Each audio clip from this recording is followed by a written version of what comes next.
Kia ora. Welcome to Pacific Stories in America. This segment is called Pacific Islander Movie Reviews. Just an opportunity to talk about Pacifica, pop culture, TV, and movies. My apologies for spacing out the content creation, but thanks for checking out our work nonetheless. My name is Ruby, and I've been your host for most of the videos on this channel. Born and raised in San Francisco, you'll hear a Californian accent and perspective from time to time. Today, I'm joined by my big sister, Nita. Nita, please say hi and tell folks about yourself. Hi, my name is Nita. A little bit about myself. I love watching movies, TV shows. I love watching shows and movies that are about books that I have read. So I also love reading. I'm excited to be here on the show Pacific Islander Movie Reviews. Thank you for having me here. Thanks, Nita. I'm so happy that we're going to talk about the show because we watched it on our own, and then we had interesting conversations while watching the show, in between episodes and then even afterwards. So thank you for joining us. And so today we are reviewing the miniseries Top of the Lake, seasons 1 and 2, streaming on Hulu for free. Season 1 is from 2013 and season 2 is from 2017. Spoiler alert, we will talk about the details of the show. It feels like a miniseries, to be honest, but yes, you will hear spoilers of the Top of the Lake. If you don't want spoilers, then stop the video now. The rest of you follow along as we explain why we think this show is great. This short-lived TV show takes place in Aotearoa, also known as New Zealand, in season 1. And Australia in season 2. So we thought that this thriller in the Pacific would be of interest to our audience. I will talk about the summary for season 1, then we'll go into what we liked and disliked, and Nita will explain the summary for season 2, and then we'll talk about what we liked and disliked. In season 1, we meet Detective Robin from Australia visiting New Zealand because her mom is not feeling well. To be honest, Robin is actually from the small town of Lake Top, the town that she is visiting. But apparently her adult life is set up in Australia. While visiting her family in that small New Zealand town, she ends up leading an investigation about a missing pregnant 12-year-old. She meets the family of the child and becomes tangled in the missing girl's life. Moreover, it's revealed that Detective Robin experienced trauma close to the same age of the missing girl, so you can see she is very connected to the case and the victim. The 7 episodes feel longer than that because of the journey the director and characters take us. At the same time, the story is riveting and at times reminded me of a familiar Pacific film called Once Were Warriors about family abuse and trauma. By the end of the first season, we learn about the underbelly of the small town, the corruption of the missing girl's father, and the dysfunction of the community to look the other way when bad stuff was happening to innocent kids. What we liked and disliked. I liked the story. I love the character of Detective Robin, played by Elizabeth Moss, because she was so earnest and really wanted to find the little girl. Often it felt like the girl's own family was nonchalant about ever finding her. Maybe they thought she was just acting out but would return. The father seemed to be in disbelief that his daughter could even be pregnant at that age. Well, I liked that Robin wouldn't let up, and she was pretty confrontational with small town people about getting answers, which is often a difficult approach to take with a tight-knit community. Another thing I liked was the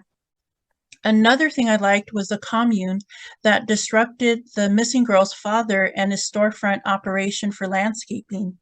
The commune is led by GJ, who is described in Wikipedia as a Swiss spiritual leader, which the Swiss part went over my head because I did not detect her accent. Did you, Nita? Did you hear an No, accent? no. And I don't know if it was the the actress, but maybe I missed the accent because Holly Hunter's character GJ was very succinct in speaking. I like that the commune was filled with troubled women who often looked beyond their own troubles to help others. And I'd like to think some of the women in attendance found peace while there. Self discovery is sometimes aided by support and mentorship. And I have a few more things to add.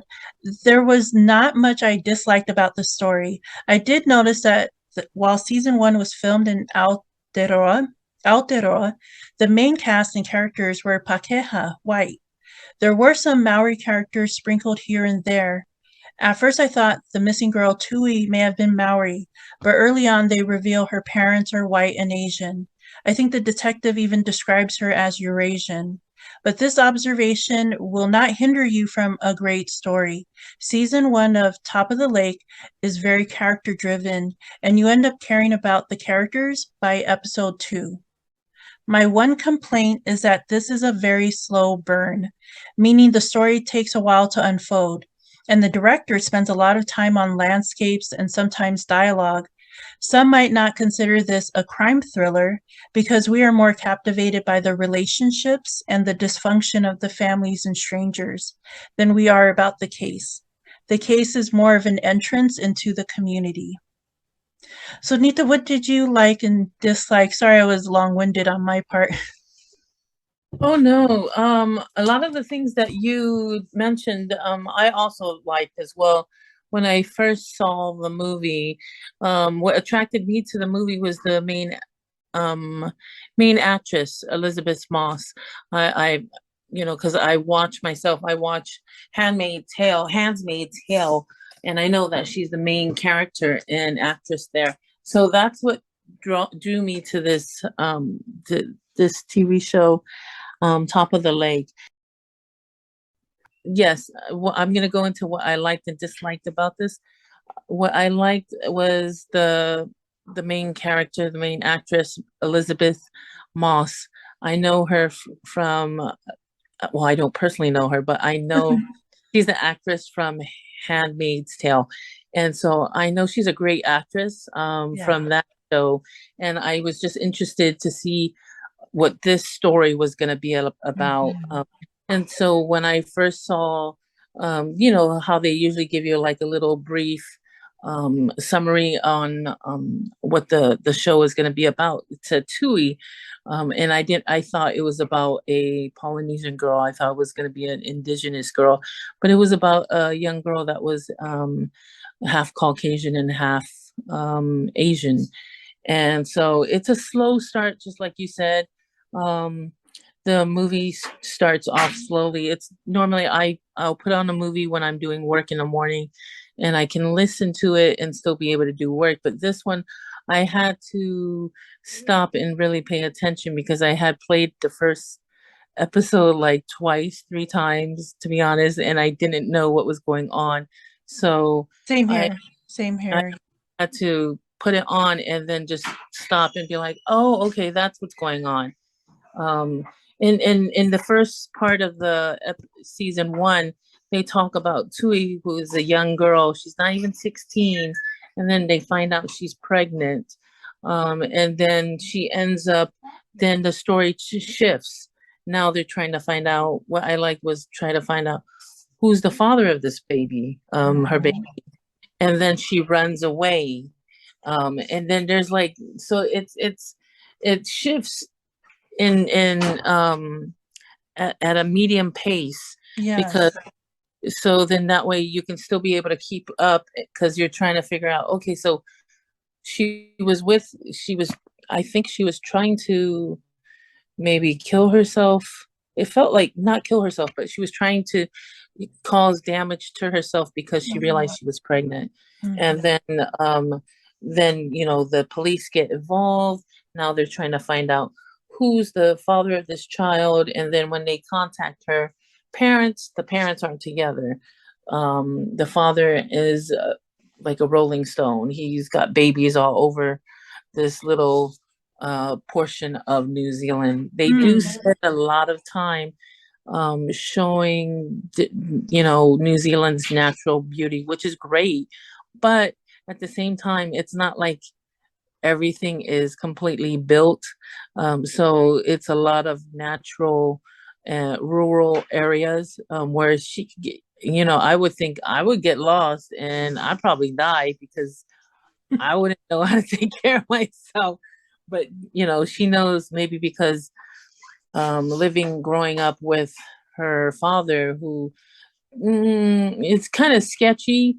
He comes off trying to be a protective father, trying to be because when he finds out, he's in denial. He's in total denial that his daughter is pregnant. So it's kind of like, well, maybe he really cares for her. And then you find out no, towards the story, as the story develops, you find out there's something much sinister about this man, and he, towards by the end of the show, you find out that he's actually the father of this baby, and it's sad. It does leave you sad because you're like, oh, wow, she doesn't have her mother because her mother doesn't live with her. She lives with her father. And then she lives with a whole bunch of half brothers. It makes you stop and think, wait, is it one of the half brothers? Please don't let it be one of the half brothers. And then you find Right. out it's father. And then that's even more traumatizing, poor thing for the young Yeah. girl. And then by the end of the show, you find out there's also something else going on in the background. There's a pedophile ring going on, and the led by the superior officer for Robin, which is Elizabeth Moss character, and her superior officer. He's played in other movies as well. He's played in 300. I can't seem to remember his name, but he's kind of reminds me of Danny Kaye, the old actor, one of those old Hollywood kind of actors. And, so you find out he's leading this pedophile ring. Um, and I'm thinking, oh, that's the end of it. The way her mind thinks, she is just a really great detective, and she's so close. I think the reason why she was just visiting, like you said, Ruby, she was just visiting her mom, but because they know that she's a what you call it, she's like a Detective? sexual, a detective, and so they brought it to her attention for help. And she's just really great in the way her mind thinks, how she's very persistent, trying to get to the truth, to get the truth out. So that's what I liked about season one. That's what I liked about season one. Nita, thank you for sharing what you liked and disliked. I think you shared really important points of the story. You shared really important events in the story that I didn't go into in the summary. So you gave more to the listeners or listeners or viewers in a great way. And I also like I mean, that's kind of the benefit of having another person come on to the channel is, then I get someone who compliments me in that, like uh, I shared what I liked and disliked kind of in a formal way, but you told it like in like a very rich storytelling way. And so I think the audience really enjoyed, your viewpoints. So I just wanted to compliment you, uh, with being my better half in this movie review. So, so thank you for that. And so you were going to tell us about the next season? I'm gonna discuss the storyline, about the story and characters for season two. As you said, in season two, now season two, the character Robin is not in New Zealand anymore. She's gone back home, which is Australia. Originally she was in New Zealand, but she works and lives in Australia. So in Australia, she starts off, very first episode starts off with people throwing this like suitcase into the ocean. And so right then and there, it, tries to capture your attention. And so with this suitcase in the ocean, it makes you stop and think, what's in that suitcase? Why couldn't they just throw in the trash? But they throw this suitcase into the ocean. And you realize that Robin has spent substantial time in New Zealand, because there's one episode where you see Robin about to get married, which to the supposedly half brother of Tui, which was her which was her date on the night she was attacked. Mm. So she's about to get married, and in that episode, you see Tui there, but now she's running after a little boy who's like at least gotta be like 4. I want to say 4 or 5 years old. Um, and so that, oh, wait, she didn't just stay back a year in New Zealand after the case of solving the case with Tui, and then the whole ring, the child rings, pedophile ring. And so she stays there for a good amount of time. And then Robin's fiance is caught cheating. So and then Robin's brothers, which also happen to be Tui's brothers, since they all Mhm. share the same father, it seems they have accepted her as part of their family. Mhm. And that's nice, because I think Robin is coming from a Yeah, and only I, child. sorry to interrupt, and I think we may not have even unpacked that for our audience earlier, that Robin learned that she shared the same father as hers, as Tui. Tui. Yeah, that one was another thing. I mean, we didn't even unpack the fact that the brothers, um how would you say, confronted their father, Mhm. and confronted him with the truth that he was the father of what they saw him, how they would see the way he was acting towards Tui. Mm. We never even unpacked that. So I mean, season 1 has a lot of things. I mean, Yeah. it's a great season. And so season 2, it gives you a sense, okay, when she left New Zealand, her father had already passed, her mother passed, and then so it was just, she was, as far as we know, she was the only child for her father and mother. And then for her, when she goes back after everything, she finds out she has half siblings, a half sister and 2 half brothers. And so when she goes back into Australia, she goes back at work as a detective. And then this case comes up of a young girl who happens to be stuffed in this suitcase. And they find out that she's a sex worker and possible surrogate. Um, a lot of things in season two brings things from season 1, um, where she shot her superior officer. I thought he died, because from what I remember, she shot him in the chest. Mhm. But now he's alive and he's suing her, and he comes to Australia with his family, a wife and a little boy. But when he sees her, now he wants to try to kill her. And it's like, oh my gosh, you're already there trying to sue her. The cops and everybody else is in the other room, and you're trying to kill this woman.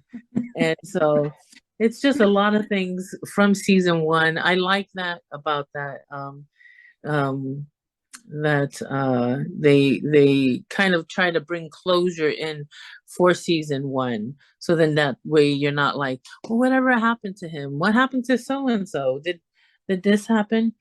And then also another thing that comes into play also in season 2, then you meet Puss, and that's, What a I name! know, just, What a, like, the most perfect creep name. yes, it's like, mm, yes, and that's the name of the landlord, who's the landlord, this man who happens to be the landlord for the brothel, for the sex workers as well as the surrogates. For the S Uh, workers as well as the surrogates. the S workers as well as the surrogates. And he has to be over 30. No, he can't be 20. He's got to be in his 30 and He's in 40s. his 40s, I think. Uh-huh. He looks it. I mean, he looks tired and I mean, and he happens to be in a relationship with Robin's daughter.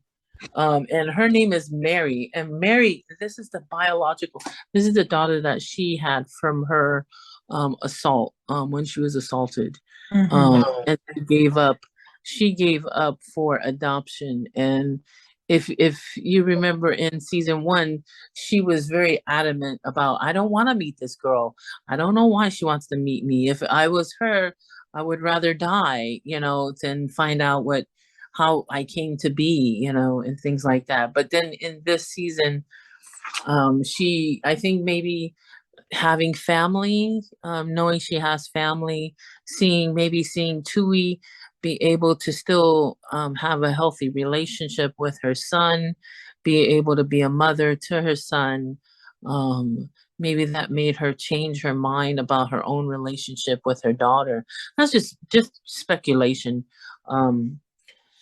Another a great thing about season two is they have so many great actors and actresses. Another detective or officer in season two is played by Gwendolyn Christie, and Gwendolyn Christie is actress from Game of Thrones, but she's also played in this new show called Sandman. So good. Yes, and she plays Lucifer. She's great. I mean, and they also have another great actress, Nicole Kidman. And Nicole Kidman is the adopted mother for Robin's daughter. Yeah, she's the neurotic adopted mother of Robin's birth daughter. Yeah, I had to throw in the neurotic part because for the audience who will watch after we talk about it or have already watched the show, you'll see why we gave her that adjective. It's she's and when you first watch her, she's not completely out of it, but she just is overthinking so much the character. And Nicole Kidman just, yeah, she was so breathtaking as this character. Like for her to play an older woman when she's typically cast as a 30-year-old is just, it was just so awesome. And I really felt like she threw herself into a new character that we have not seen before. Yes, I agree with you. I mean, I thought she was just she's always been a beautiful lady, but she was very beautiful, just a beautiful woman, playing an older woman as well, and she's a mother in this. But it was just kind of confusing with her characters, her S orientation in this because she plays the mother and the father of Robin's daughter.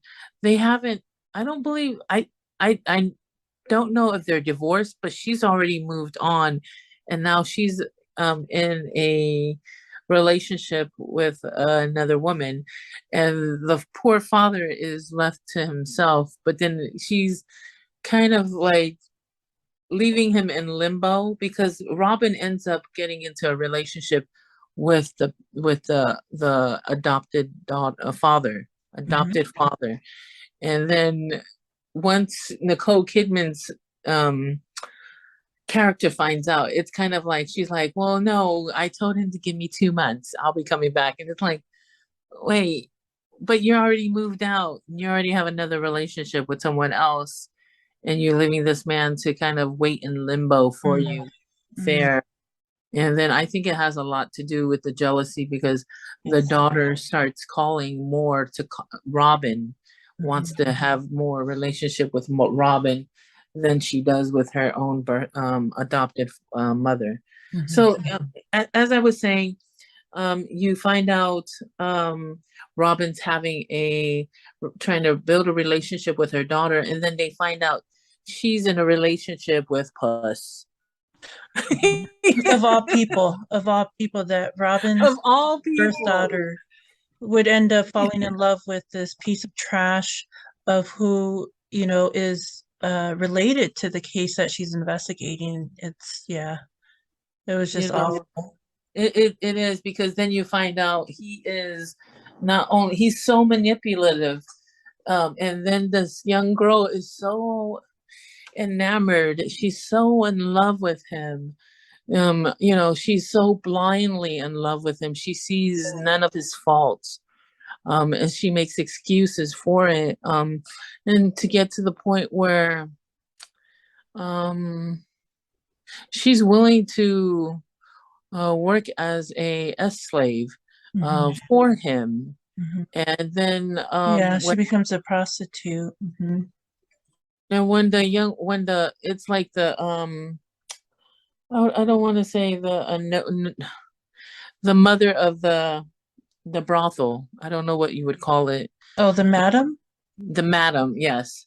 When the madam asks her, why would you want to do this? He's a bad man. And she's like, well, this is what he wants me to do because, he said, how can I live here and then my sisters be able to still work, and I just not expect to be working. Hmm. And then Yeah, he he was very manipulative. very manipulative.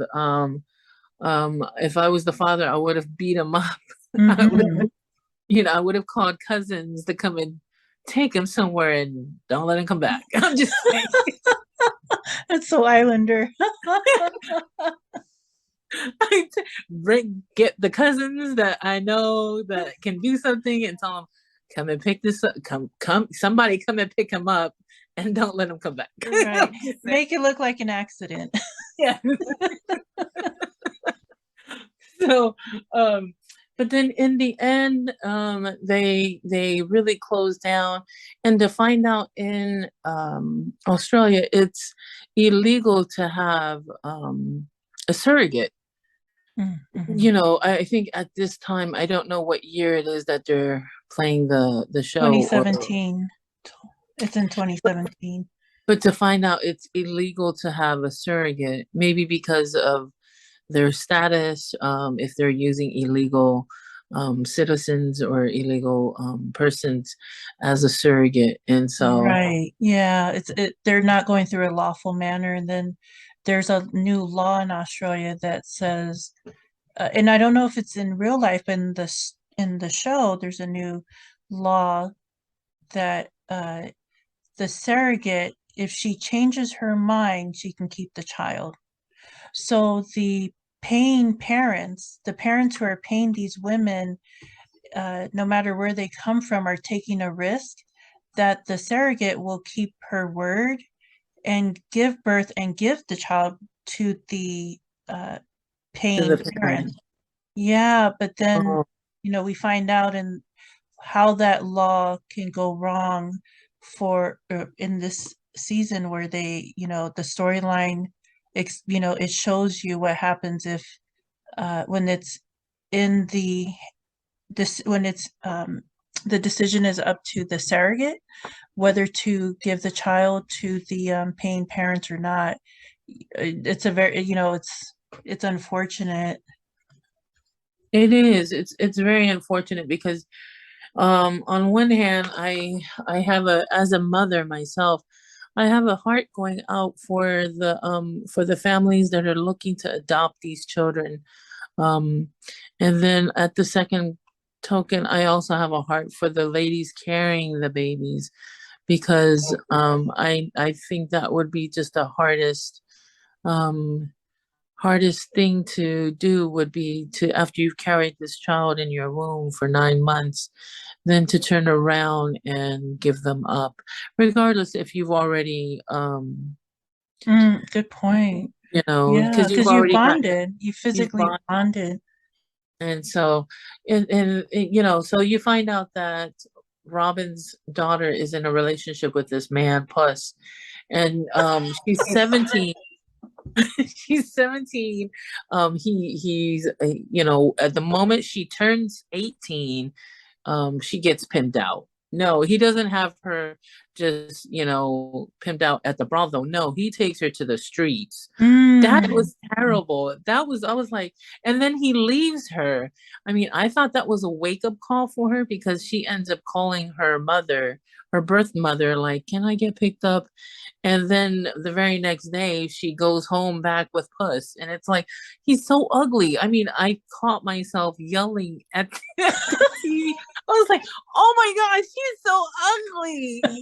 You gotta pick somebody else. No, it was just so terrible. I mean, I thought that, I mean, she even had him come to her father-daughter dance. And I thought, okay, I'm sure all those other friends are gonna be like, ew, are you dancing? Because there's a scene where he dances provocatively with her, and then one of the girls you can hear her say, ew, is that her father dancing with her like that? And I thought, for me, that would have been like a wake-up call, like, hey, he's not a young man. They think he's my father. but I mean, and then it's just, There's so I many found wake up calls during the like during the birth daughter's experiences. There's so many wake up calls, but I love that you're like calling her out, where you'll mention one scene to the audience, then you'll mention another one, and each time you're like, and you would think this would wake her up, but no, she continues, and then you she would think this continues. time would wake her up, and no, this also she also continues. So that's disappointing, but it's also I think it's true to real life, because good luck trying to convince a 17-year-old in love, or an 18-year-old in love with the wrong man, or wrong person. Like, good luck. Good luck trying to convince them right from Otherwise, wrong. yes, yes. And I just kept thinking of that time, that saying that love is blind. She was completely blind to not just the physical, but I mean the way he would, get her to do things. And it was just like so manipulative how he was just trying to make it seem like her world should evolve around him, all what he says. And he kept saying, I'm trying to help these ladies here. And it's like, how are you helping them when you're the landlord for the brothel? How is that helping them? We How need to unpack that. Yeah, because the reason why I think it's worth unpacking uh, for with our audience is that that's also true to real life. That kind of manipulative, malignant, toxic personality. We've seen, when you're older, you've seen that person in real life. Not necessarily a pimp, but that type of malignant personality can take the form of like your friend's boyfriend, or um, your cousin's partner, or you know, uh, or your friend's friend. You've just seen this kind of toxic, self-serving, manipulative, pathological liar personality, and then the worst part is you'll see this partner, or whoever is that they have enamored with them, just completely blinded. And it's like, when are you going to wake up that this person is so horrible?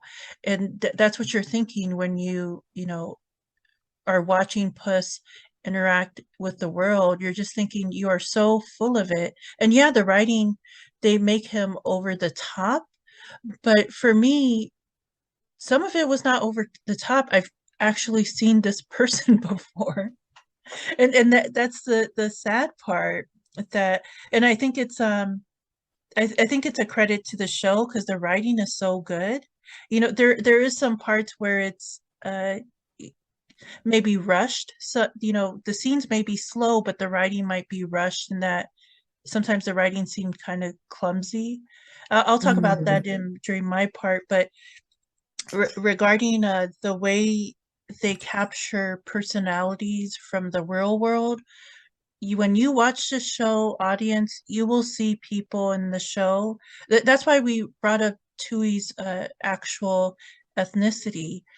The reason why we brought that up was it's kind of a shining example of how this show uh, you know, transcends race, in that you should not be tripped up that the girl Tui from season one was not Polynesian, which is what we would stereotype that name to go to. But Mhm. instead, you're so captivated by such a strong woman's story. It's such a strong human story in both season one and season two.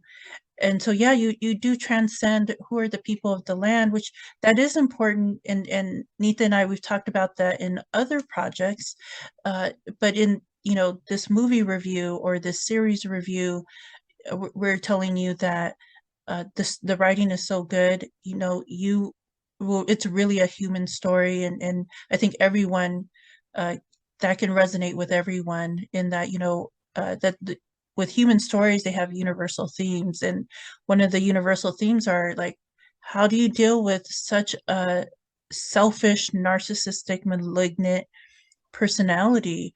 Because it just seemed like nothing could wake up this teenage girl. And not only that, like, and I'm circling back to your point, Nita, which is he had convinced.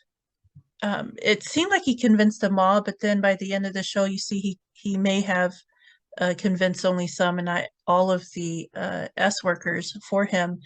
But he was very persuasive in telling them that he was a man of the people, that he was, he was uh, alongside them in women's rights, and he had preached to them that it was their women's right to earn an income using their bodies, and he was a mere helper. However, as Nita and I had shared, it was obvious he was not a helper. He was exploitive. He was not just a landlord. He was their pimp. He was the person harming them, and maybe worse than the Johns. Yes. Yes. I mean, he was so convincing to himself, he felt and so just to briefly say what happens in the end, um the police were able to catch up with him, because actually what happens, because it seems like they're never able to find out who Puss is and where he's located at in season Oh, two. sorry, you're right. It seems like they're not never able to catch up with him to find out where he's at. And then because of the young girl that originally was put in this suitcase, she was stuffed in there like trash. Wow. And then the young man that was in love with her, he was so hurt that he came looking for Puss. And so he comes looking for him with a shotgun and he shoots someone else. And in the video, when they show, what happens, you see him. You would think this would be like the third wake up call for Mary, because he grabs Mary and puts Mary in front of him as a shield Mm. so that the guy won't shoot him. And she still follows after him. So it's like, are you that stupid? Yeah, right. How can you be Detective Robin's daughter?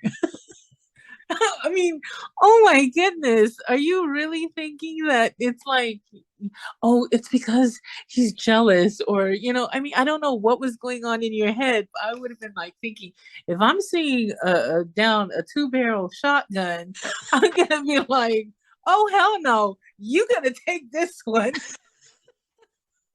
That's what I'm just saying. Um, Right. and so, I mean, so they end up, and that's how they end up find out where, that's how they find the brothel. That's where they find what Puss looks like, because supposedly nobody knows what Puss looks like. It should be Puss. Oh, good one. Good burn. Yeah. It should have I been mean, Puss. it Because should have been Puss, because I was like, he oh was my gosh, gross. it was gross. It was like, oh my gosh. And to think, I mean, I'm not even trying to think of her having some S with him. So Hmm. it's just like, oh.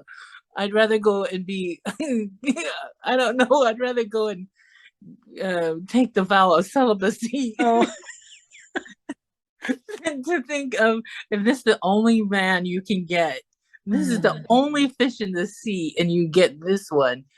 yeah. Um, It was but very interesting because it's like with the other S workers, it was a business transaction and they seemed to know pretty much what was happening from the beginning with their connection to Puss, who we now will call Puss. Yes. But but however, with his girlfriend, the teenage girl, it was more the grooming lasted for pretty long. They dated, if you can call that dating, and he just groomed her until she turned 18. And I'm not sure, I don't know if the reason him waiting until she was 18 to take advantage of her in that way, if that was based because he was thinking, okay, where you're 18 and I won't have to worry about your parents. So I don't know if he thought that was legally easier, although he's having her involved in illegal activity, uh, or for what other reason. But it was just, yeah, that character was just so awful. He was terrible. He was, oh my gosh, that he was the main character I was yelling at. Yeah, And I he was was the like, villain. he was Hmm. the villain. And I was like, oh my, him and her, because the daughter named Mary, because I was like, oh my gosh, Mary, you can't be that stupid. You can't be that so blind to not see how he's manipulating you. And The if actress who plays Mary is really convincing as a rebellious, dumb teenager. And interestingly enough, the actress who plays Mary, she is the daughter of the director of the series. So I thought that was kind of cool. yeah, that is, she was very convincing. Yeah, because it's very hard to feel sorry for her during parts of the show. Like she's in an awful predicament where she is the daughter or the product of an assault, and that's another spoiler. And she is the birth daughter of Detective Robin. However, she's been raised by her adopted parents, and then she falls in love with this awful person, this human trafficker.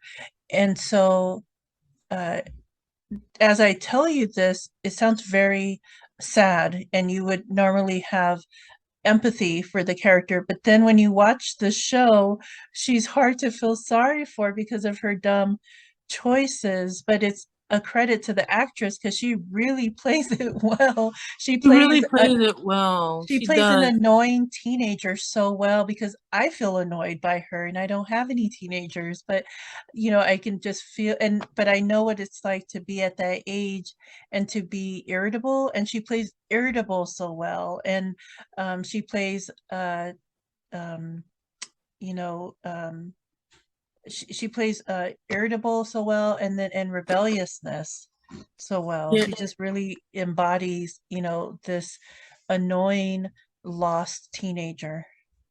and I agree with you with when you say it's very hard to feel sympathy for her, because the way she acts even towards her birth parents, she's very disrespectful. Yeah. The way she treats them, I think they told her about her situation, her being adopted, um but then at the same token, it's like, wait, I don't understand how, if that was to be in a Polynesian family, I'm gonna say it.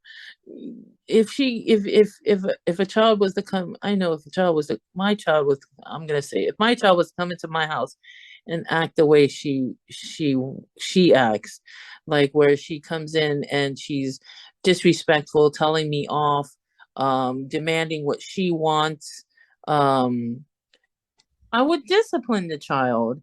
I Mhm. wouldn't expect for my child to come back and be so disrespectful and to expect me to walk on eggshells because Mm, her 40 something year old boyfriend, who's mm. supposedly some kind of professor back home from wherever he Oh, comes. right, that was his line. That was his cover. And then for her, when she tells the mother, there's a scene where she tells the mother, don't flirt with him, and it's like, oh wait, I would not flirt with him. I wouldn't even touch him with a 10-foot pole.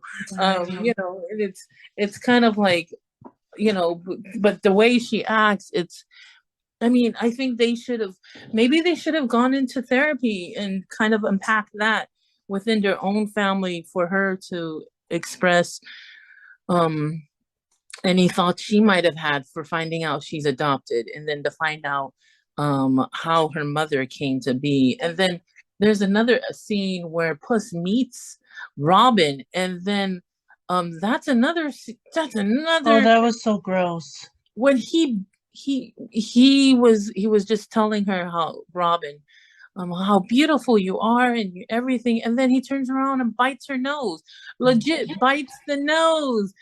And she was there, and you would think she would. I mean, the daughter was there. You would think she would be like, "Oh, oh my gosh, why would you do that?" And instead, she's like, "He didn't mean it. He didn't mean it." And it's like, Mm, what do you mean he didn't mean it? He stuck his ugly teeth on your mama's nose and bit it. It's not like she walked around looking like she got a nose job because it was so black and blue. mhm, Um, let me just end it how they finally end the season two. mhm, There is some good points. They are able to rescue Mary. mhm. Unfortunately, they don't rescue all the surrogates. They end up go off to wherever land with Puss, Sir Puss, and she Mary almost goes away with him, Mhm. but something maybe all the All little your play. yelling, maybe all your yelling like traveled through time and went into the script and finally woke up the character. She finally gets it and says, "No, I can't go with you. I can't because I'm scared of you." Because then that's when she's like, "Did you realize I had a gun in my face?" And it was like, "Are you? That's the only thing you got? You didn't remember you were out on the street, pimped out with all the mother Hey, prostitutes that was when they were." tolerable, but and then even with the gun in her face, that was tolerable. But as soon as when they finally get to the airport and she realizes she's about to leave everything, that's where she's like, I draw the line here. Yes, I mean, I don't know. I think if I was on the street with the other prostitutes and they're like yelling at, "This is my street, ho," I would have been like, "Sorry, let me go to the other corner." I don't know. I mean, The I other would corner being back home in my bed and then lying to my liar boyfriend that I did anything. Borrowing the exactly. money, borrowing the John money from my parents and then pretending that I earned it.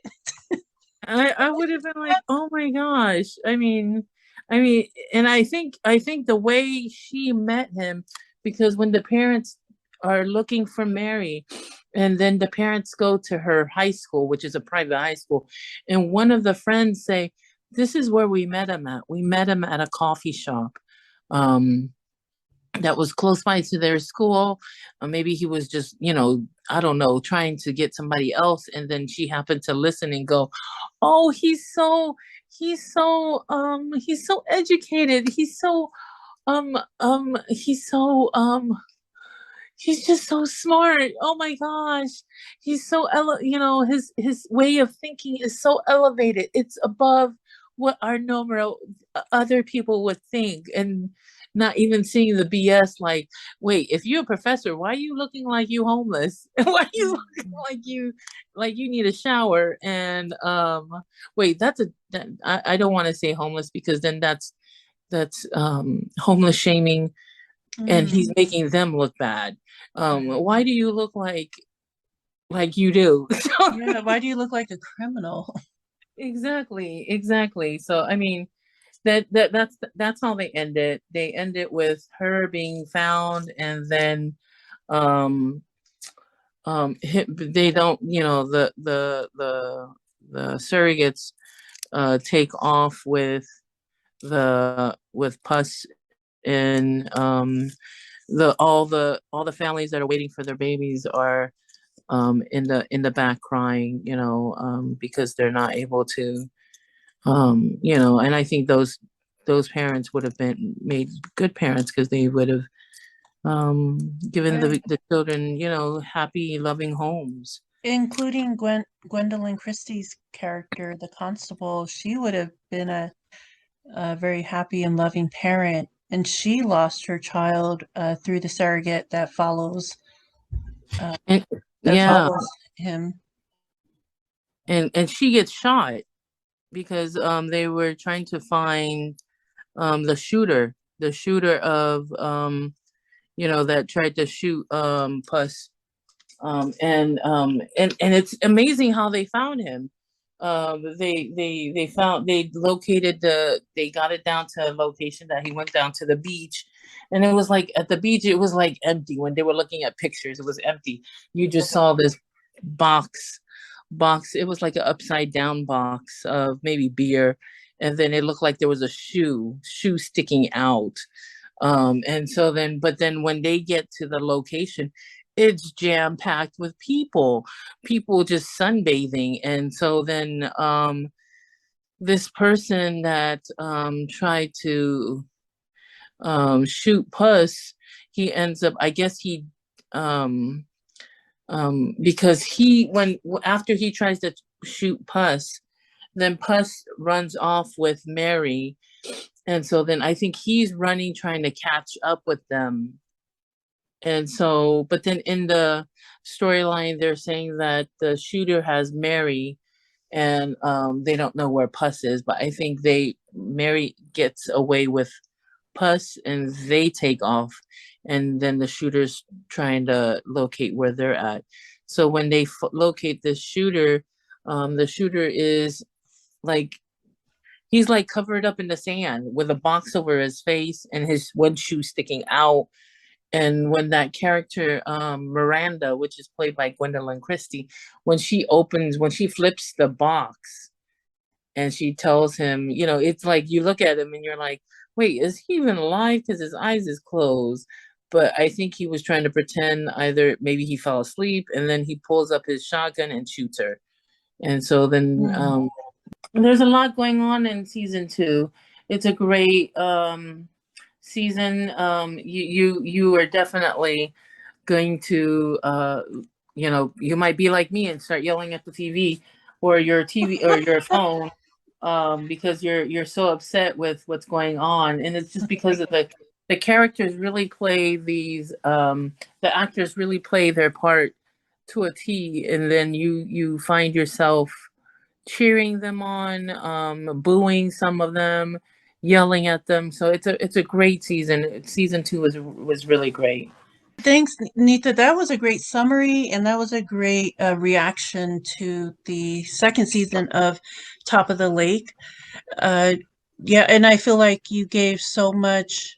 I feel like you gave so. The interesting thing is, over this review for our audience, you may have thought, "Wow, is there anything left to watch?" With after what Nita and Ruby shared, yes, that we haven't even scratched the surface. There's more of the story to see for yourself. So again, we do recommend that you check out the series because there's nuances and there's like these subplots that are happening in both seasons, including this one where it's just like very rich storytelling.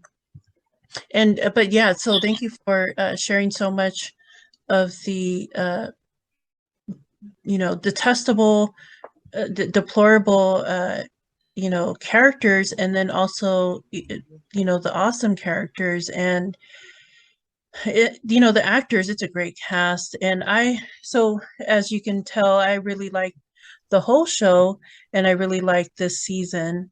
I liked this season two, even though I saw poor reviews on YouTube for this season. So it didn't get good reviews from other reviewers, but I still like the story, like Nita. And I liked the story because I cared about Robin and was rooting for her even in the new season. And of course, the people she cared about, as we learn more about Robin and the people she interacts with, you too will care about, who comes into contact with Robin. I like the writing, as we talked about earlier. I really like the writing of the show. I think, and I like the directing of the show. I think the characters, the way they speak is so real. And so it, as Nita had shared, you had talked about, there's this scene where the adopted mom, played by Nicole Kidman, meets the horrible 40-year-old boyfriend of the teenage girl, of the teenage daughter. And there's a moment during the dinner where the daughter tells the mom, stop flirting with him. So that is gross to even think, well, who would flirt with him? He's super gross. And at the same time, I thought that dialogue was real. It not necessarily in our family. I mean, I could never imagine telling mom, Nita, like, don't flirt with my boyfriend. I could never see, but I've seen that conversation in other families, and I've seen that conversation among friends, like where you are um, you're reading the other person, and you could tell that they are. The reason why she had accused her mom of flirting with the boyfriend is they ended up in a debate, and the mom, in addition to being an unfair partner to her husband or ex-husband, she is also like a spirited teacher. Like she's like very feisty and she's very opinionated. And, she loved, as a teacher, she loves to educate and talk about knowledge. And so when they were in a debate, the daughter could tell like the mom was having a good time sparring with that boyfriend. And so I think that's why she was calling her mom out. So yeah, I think the writing's really good. I think the dialogue is really um, believable. I think the dialogue between uh, the smaller cast and even among the main cast, it's very easy to finish the show um, quickly because it's just so rich with story. Now, here's my complaint. I think where they jumped the shark, meaning they included a far-fetched scene, was where Robin's old boss and enemy seeks revenge on her. And Nita had discussed that scene earlier. So her old boss and enemy, he seeks revenge on her, and in an altercation, he climbs on a table with his weak legs. Keep in mind, he is now uh, I think, paralyzed from the Yes. hip down, but he somehow climbs onto a table.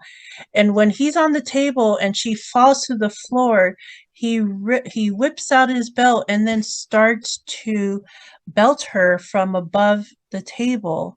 And all of this abuse is happening inside a police precinct.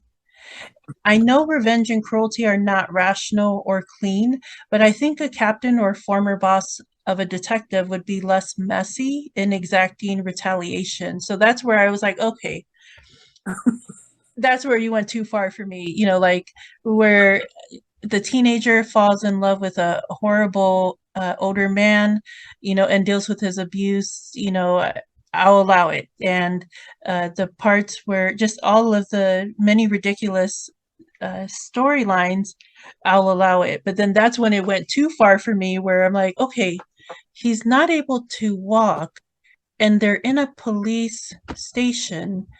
And then this is the time he wants to get his revenge. Okay, that just doesn't make any sense. So funny enough that that's where I drew the line. I loved Elizabeth. I loved Elizabeth Moss as her imperfect character, Detective Robin. And I also loved Nicole Kidman as the neurotic adopted mother. And of course, Gwendolyn Christie as the constable and often comic relief.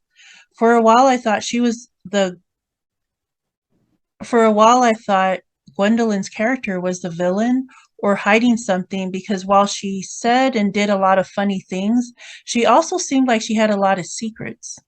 But we Yeah. find, yeah, but we find out that we find out as the secrets unfold that her character seems to be deeper than just a happy-go-lucky person when we first met, because the secrets were actually just related to her being, um, a paying customer for a surrogate mother.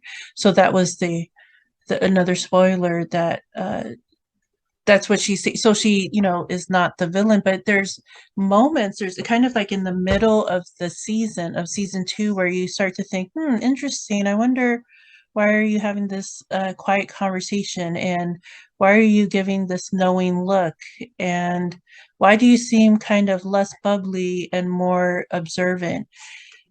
And again, that just went back to her being tangled. The constable was tangled in the case from the illegal standpoint. But yeah, it was a pleasure talking about this series of, for our audience.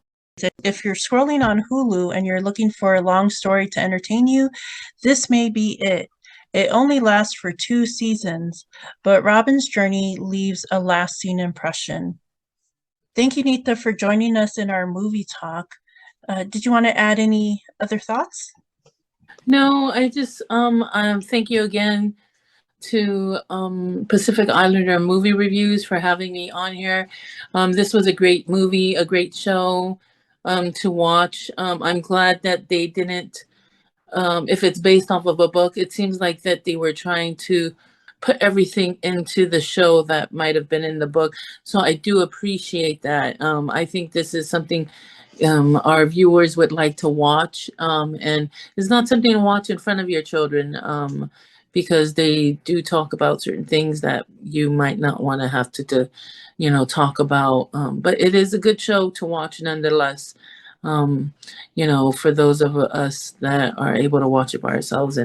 But I see you being able to watch it, and you will cheer, become involved in with these characters, and you'll cheer them on and boo them and yell at others. So I think anybody watching, looking for a show, they would really like this show. Give it a chance and watch it, and you know just give it a chance. Thank you again, though. Yeah, unfortunately it was a short-lived series, so I don't know if we'll see a season three. But like Nita said, it is super worth watching, and it feels like at the end of each season, there's not well, Nita did explain that season two ends on a cliffhanger, but it's still worth watching because, like Nita mentioned, you really end up caring about these characters. You care about the townspeople of Lake Top in season one, and you end up caring about the people in Sydney, Australia in season two. So, yeah, I agree with Nita. Do yourself a favor and check out this series. It's on Hulu. Let us know what you thought. Did you watch the series? Did you like it? Not like it? Let us know and comment below. Also, if you have suggested movies and shows, please share in the comments section. And thank you. Stay tuned for more projects from Nita and I. We have our new podcast launching in November 2022, but you can find announcements for our show on our Facebook Meta page, Polly's in the Bay Area. Episodes were pre-recorded, but we hope the community can get involved in more seasons to come. Thanks everyone and stay safe.